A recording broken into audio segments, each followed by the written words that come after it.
everyone, I'm Miss Alyssa. And I'm Miss Teresa. And welcome back to another year of our book club. Woo! Yay! So for January, we chose the book The Magnificent Monsters of Cedar Street by Lauren Oliver. So of course you guys know, because you read the book, it is about a girl and her father who take care of monsters on Cedar Street. And I gotta say, I really liked the book. I did too. I thought it was just an overall really good story. And I liked the fantasy part of it. So yeah, and I really liked the mystery part, because her father does go missing in the book. And it's intriguing. You want to keep reading to find out what's going to happen. And really good characters. Not only the monsters, but the people themselves. Absolutely. So let's dive right in. Who was your favorite character, Miss Teresa? Okay, so I love a good friendship story. We know that. I love a good friend in a story. And I felt that one of the best people that kind of emulated like a really good friend was Gregory. Absolutely. I thought that he just, you know that he's an orphan. He probably lives on the street. And so there's a lot of things that could make him bitter and angry. And I just felt like he had just such a refreshing personality. And that when he goes to Cordelia with his zombie puppy, his Zuppy, she fixes the Zuppy. And he's like, awesome, you helped me, I'll help you find your father. And I really just thought that he kept that promise throughout the whole book. He stepped by her side through a lot of crazy things. So I really liked him. I really enjoyed him. Yeah, and like I say, Gregory is a perpetual optimist, which I really liked about that. I don't know how realistic it is, especially it would be really easy for him to be negative about everything because he does live on the street, he doesn't have any parents, no one's taking care of him. But the fact that he's able to find the silver lining in everything, I think is a really good lesson that the reader learns from him. Yeah, I think that it's a little unrealistic to always be positive like he is. And there's a lot of times that he could have kind of just walked away from this crazy adventure that they were going on. But it shows that, sometimes you have to stick it out through hard things with your friends. Absolutely. And I just think that, and I just love though that he's really understanding. At the very end, when they're all stuck in the cages, Cordelia apologizes. I'm so sorry I got us into this. It's all my fault, and, he's like, hey, I'm sorry too. And she's like, why are you sorry? Why? And he's like, well, you shouldn't be the only one who's sorry. He's really sweet. I really enjoyed his character as well. So who was your favorite character? My favorite character is kind of a secondary character.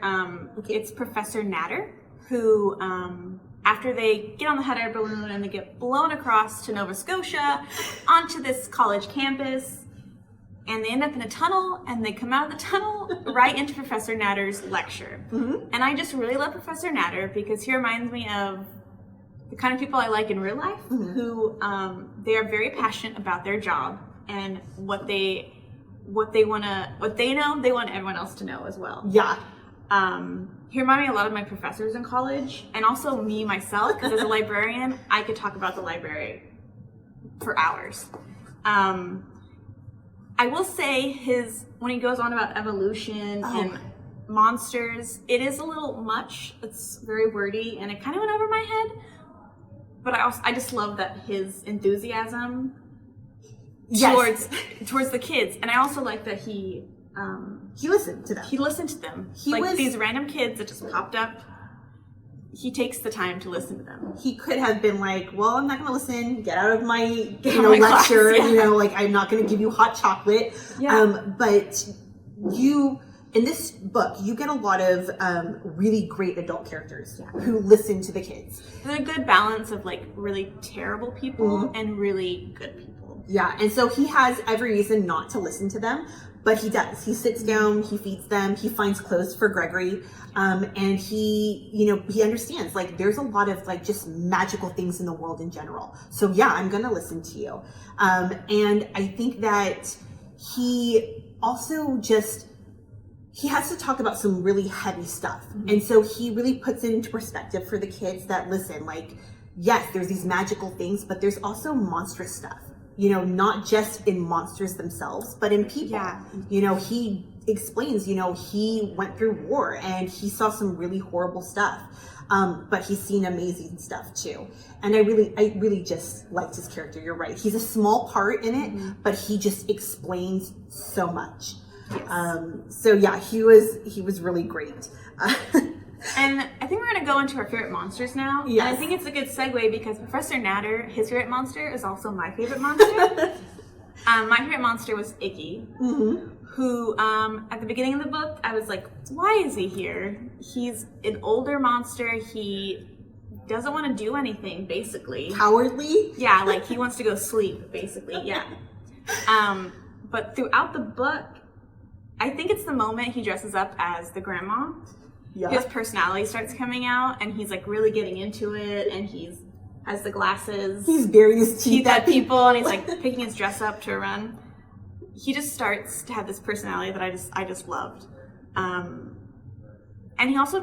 he proves himself to be not a coward, but actually a really good friend who will be there for them. Yeah, I mean, I'm sure, he's scared, of a lot of things, but he does. He goes out of his way to jump on the dragon's nose.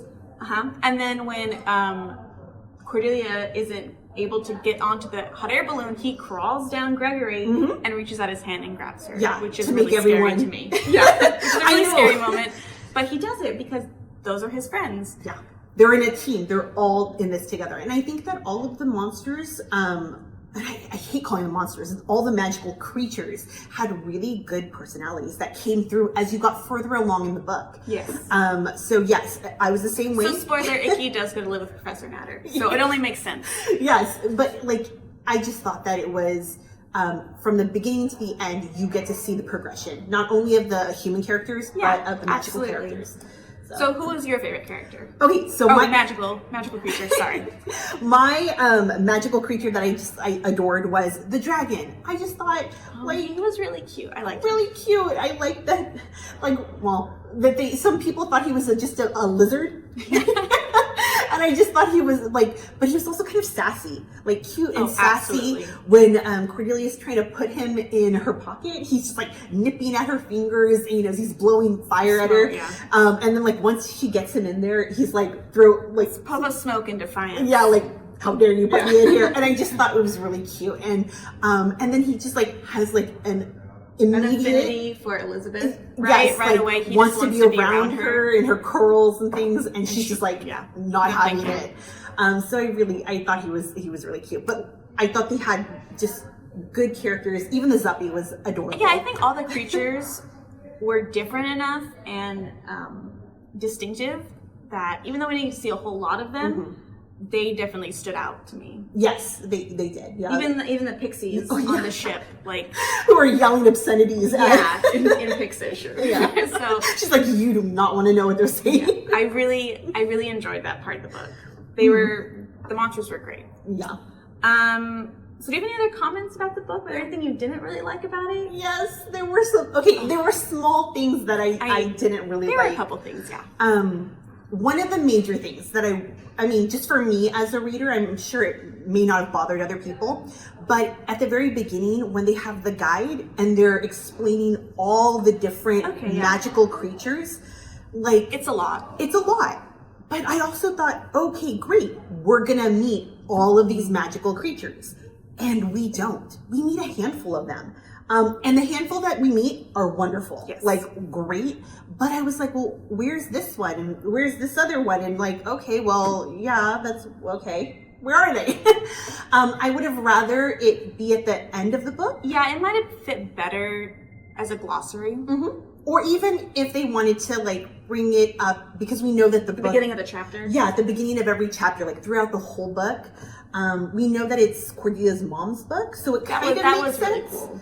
But yeah, I was a little disappointed that I didn't get to read about the other adventures of those. Yeah, it was a lot of information about creatures I've never heard of, all of a sudden in the beginning. Yeah.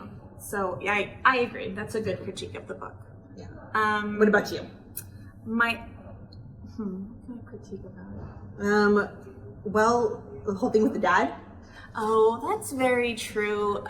So we know Cordelia's dad, Cornelius, goes missing, And then towards the end of the book, he suddenly reappears. Yeah. But they don't tell you where he went or how he got all the magical creatures out of the house overnight without Cordelia knowing. It's just... He's there. He's there. to rescue them. I just thought, listen, they did such a hard job to like hide these monsters in their house and protect them. And all of a sudden, she wakes up and everyone's gone. How did he do that? Where did he put them all? I would have liked to known where he went. Yeah. Like, is there a monster haven somewhere? Was like, Is there a second house he has that we didn't know about? Was he, like, was he just in the woods? Like, I don't know. Yeah. And I don't think we'll ever get I don't think so. an explanation. The book really did a good job of tying up all the other all loose the ends. loose ends are tied up. It's just That one. isn't. So I liked all the characters so much. I wanted to know what they were doing. Yeah, because we just see the adventures from Cordelia's point of view, but I'm positive that the father was like dealing with probably just as many adventures. Yeah, with all problems. of those monsters, or magical creatures. Yeah, so I would have liked a little more information about that. But other than that, I really liked it. Besides, I mean, those didn't detract enough for me to not like the book. Yeah. So would you read another book by? Absolutely. Okay. Lauren Oliver, you got me as a reader. And I do know she has a couple other series, so those are worthwhile to check out. How about you? I would definitely read another book by her. Like I said, I like that there was something happening nonstop through the book. So the little like guide at the beginning was kind of hard to get through, but once you got past that, you start with dragon and then disappearance and then like now we've got to like get to New York and then the circus and the hot air balloon. We're in Nova Scotia, you know, like we got to get back on a boat back to the US, you know, and then it's just like, okay, now dragon. It was really a nonstop adventure that I had to keep reading to figure out what was going to happen. Yeah, it went really fast for me, actually. Yeah, and I didn't read the physical copy. I actually listened to the audiobook, and the person who did the reading of it was amazing. She did such a good job with all the different voices of the characters that I knew, like, what was happening. I mean, I was so impressed. We know that Cordelia's father is Scottish, so the reader did a Scottish accent. Oh, that's really cool. So, yeah, it was really good to listen to everybody. That's really good because sometimes audiobooks they don't keep me as entertained as reading it myself, so that's really good to know. I'll have to check that out. So now is the time of our video where we give you some recommendations. We have two for you today. So the first one is Beetle and the Hollow Bones by Eliza Lane. So if you liked Elizabeth and her mysterious ailments, we'll say, this is about a 12-year-old girl who is a goblin/witch beetle, and her best friend is someone named Blob Ghost, who is tethered to this plane of existence by the mall. And someone sets a vile scheme into motion to basically destroy Blob Ghost. So this is the adventures of Beetle, and it's also a graphic novel. Our first recommendation. But really cool. Okay, so if you want something that still has the like adventure mystery aspect, then you're going to want to check out Dreamwood by Heather Mackey. And this one deals with Lucy Darrington. And Lucy has got to leave and run away from boarding school because her father is missing. Yes, and her father is an expert on the supernatural. So you're going to get all of those magical creatures, the mysterious, trying to find out what happened to her father and this journey. And she goes on that journey with a best friend. Which is very important to us, as we all know. Yeah, so if you liked those similar aspects of the Magnificent Monsters, then you're going to want to check out this one.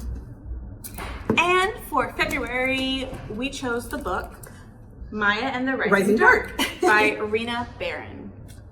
And it's very similar. It is a little similar to the book we just read, where you have a young girl trying to find her missing father.